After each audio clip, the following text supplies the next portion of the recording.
going? David Talpi. I hope all's going well, and I hope your guitar and musical journeys are going famously.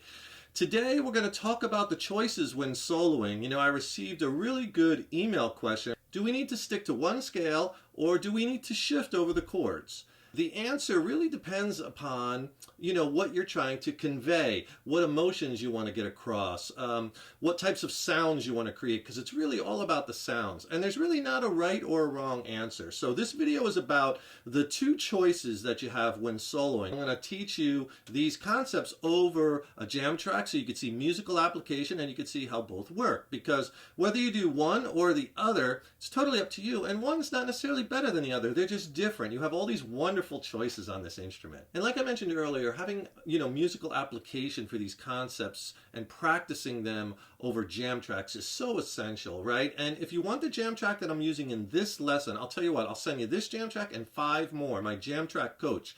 6 killer jam tracks and 2 ebooks. And in the ebooks, I talk about each track by track. I go over the chords, I go over soloing strategies, I go over different scales to try and why they work. And then all of the scales are diagrammed out in the second ebook, the scales ebook. So it's a great little practice tool. I'll send it to you for free. Just click on that link below. Now we're talking about there's 2 basic choices you have when you're soloing and improvising, okay? And I'm going to break them down. The first choice is you play what I call what relates to all. And what that means is that no matter what chords are going over the progression, you are playing the same scale, the same mode, and you're staying on that scale or mode no matter what the chord change is, no matter what the chords are in progression. You're playing what relates to all.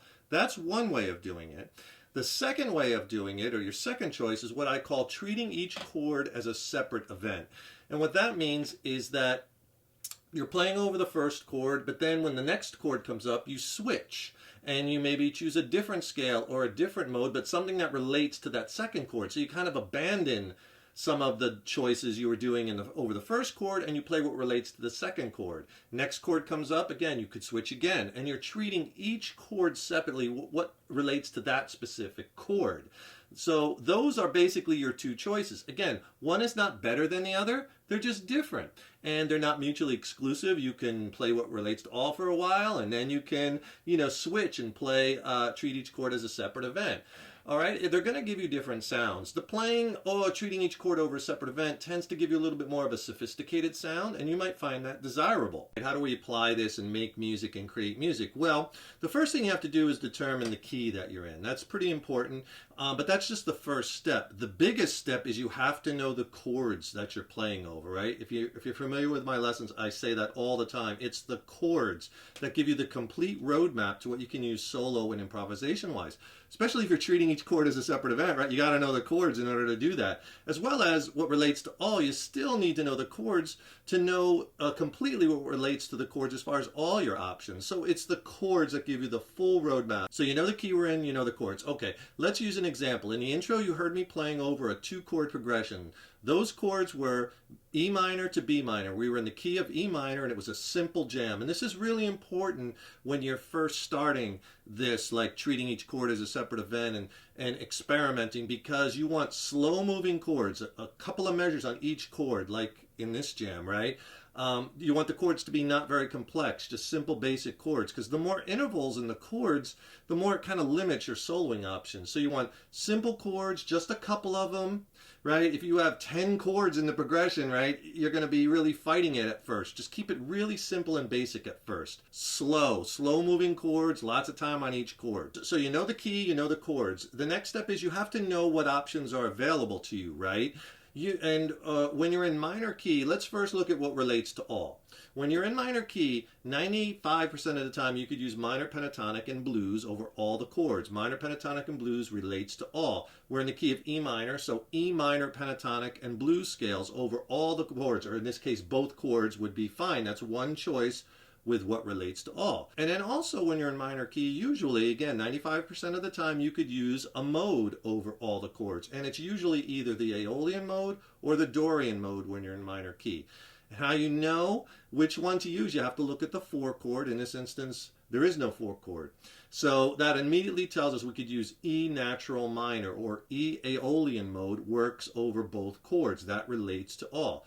So two choices right off the top for relating to all is you could just stick with E minor pentatonic and blues, and then you could also use E natural minor, E Aeolian, and play both of them over both chords and you know, come up with some licks and see how that sounds. Now in that intro jam, what I was doing is I was moving over each chord. I was changing, right, the scale or the mode over each chord, and I was also targeting notes and landing on certain notes of certain chords, of the chords when they changed, and that's treating each chord as a separate event, right?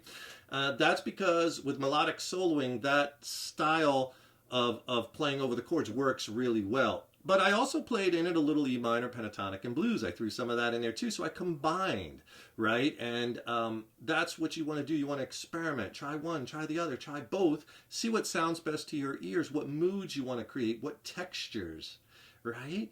And it's just great when you kind of see all these different options to choose from instead of just saying, well, I'm an E minor, I'm just going to play E minor pentatonic and blues, right? No, I'm going to examine the chords. I'm going to find out what relates to all. I'm going to think about what treating each as a separate event. And if you get a second, please subscribe to the channel. You know, subscribing to the channel, that really helps us to keep bringing the content, as well as then you'll be notified when we have new lessons posted. And please leave a comment below. Let us know how you like this lesson. Let us know what lessons you'd like to see coming up in the future. And if you like this video, please click the like button, give it a thumbs up, share it, and thank you so much for your support. So before I get into the playing aspect, let's just go over treating each chord as a separate event real quick. Okay, so we have an E minor chord and a B minor chord. So on that E minor chord, I would play things that relates to that E minor chord. E minor pentatonic and blues, E natural minor, E Aeolian. E Dorian also works over minor chords, if just over that chord. Not over the B minor chord, just over the E minor, treating each as a separate event, right? But then when it switches to B minor, I abandoned all that E minor stuff, put it to the side, and I chose what relates to the B minor chord, and I used B natural minor, B Aeolian mode. I could have also played B minor pentatonic and blues, B Dorian, because that relates just to that chord. I used a B minor 7th arpeggio, I believe. I'll show you that in a minute too. And then when it changed back, I shifted again back to E minor. And I kind of phrased it where I connected it because you don't want your playing to sound very disjointed. And that's kind of what takes a little bit of time getting used to this, because you got to listen for when those chords change, so you change what you're doing, right? Change the scale, change the mode over each chord. So we're going to start off really simple with these examples. We're going to leave lots of space, do lots of string bends and vibrato, and really kind of set ourselves up for the next lick. You know what I mean? At first, you know, you'll have to think about this and try to set it up very methodically, but as you get more and more used to it, you know, your playing will become more organic and your ear will take you to all those hip notes. When I was playing in the intro, what was I doing there over each chord? E natural minor scale, this is on the A string root. Start on that E note. This is movable, 7th fret A string. That scale.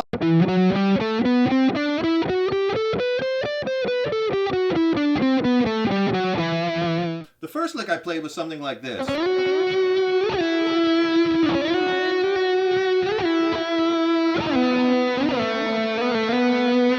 Okay, so what I did there was, at first, I was playing an E natural minor. I was using this E natural minor scale, which I showed you before. I was landing on that E note, but then I listened, the chord changed to B minor, and when it changed, I changed to that B natural minor. I said that natural minor scale is movable. Well, we're moving it to B minor, so just find your B note on the A string. Here it is at the 2nd fret, and you play that same shape.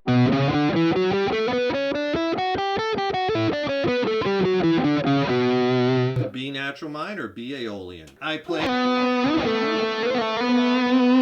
I continued because I'm in B minor and I'm playing B Aeolian, B natural minor. Landed and ended on the B note. A lot of vibrato, lots of space. So you can see how I'm taking this E minor, E natural minor over the E minor chord. It changes, sliding into B minor. And you could just hold those notes at first. The change, just so you can kind of establish and get the hang of, okay, landing right at that change. The next thing I did now, the chord changes to E minor again.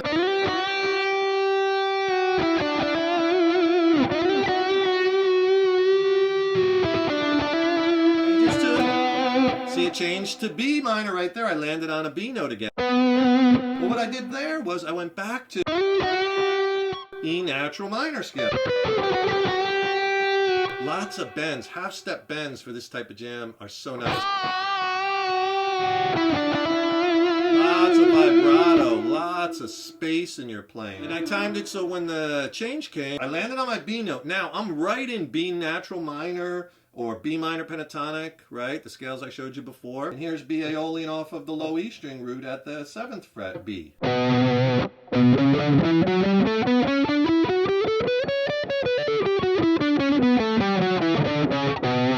what I did there was I played a B minor 7th arpeggio. And that shape looks like this.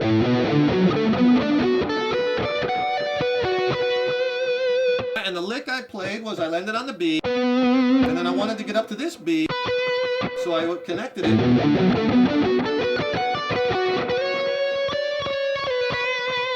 I had a little extra time, so B natural minor, and I landed on a B note. All right, so again, shifted to B minor over the B minor chord, B Aeolian mode, B minor 7th arpeggio.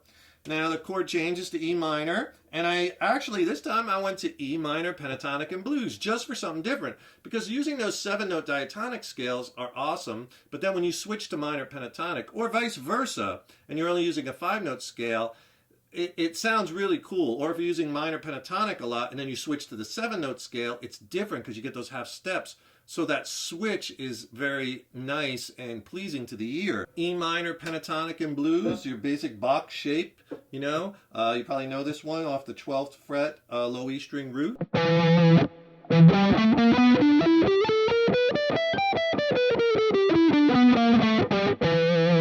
and you could play that E minor pentatonic scale anywhere. Here it is off the 7th fret A string root.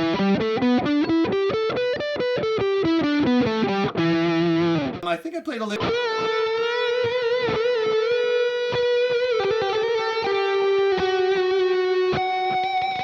Okay, this time what I want to do is I wanted to target a strong note over that B minor chord because it's going to change. So over the E minor is bending to that blue note, sliding. Now there's where the chord changes.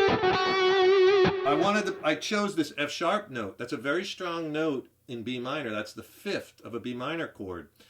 Those roots, those flat thirds when it's minor, 5ths, flat 7, minor 7, those are very strong notes to target. And then I dotted the I by grabbing the octave. Right? So I was playing F sharp octave, 12 notes up. And then I had some time, so I did a lick like. I was in B minor, so I took this same B natural minor scale I showed you down here, just 1 octave up, you know, everything 12 frets up.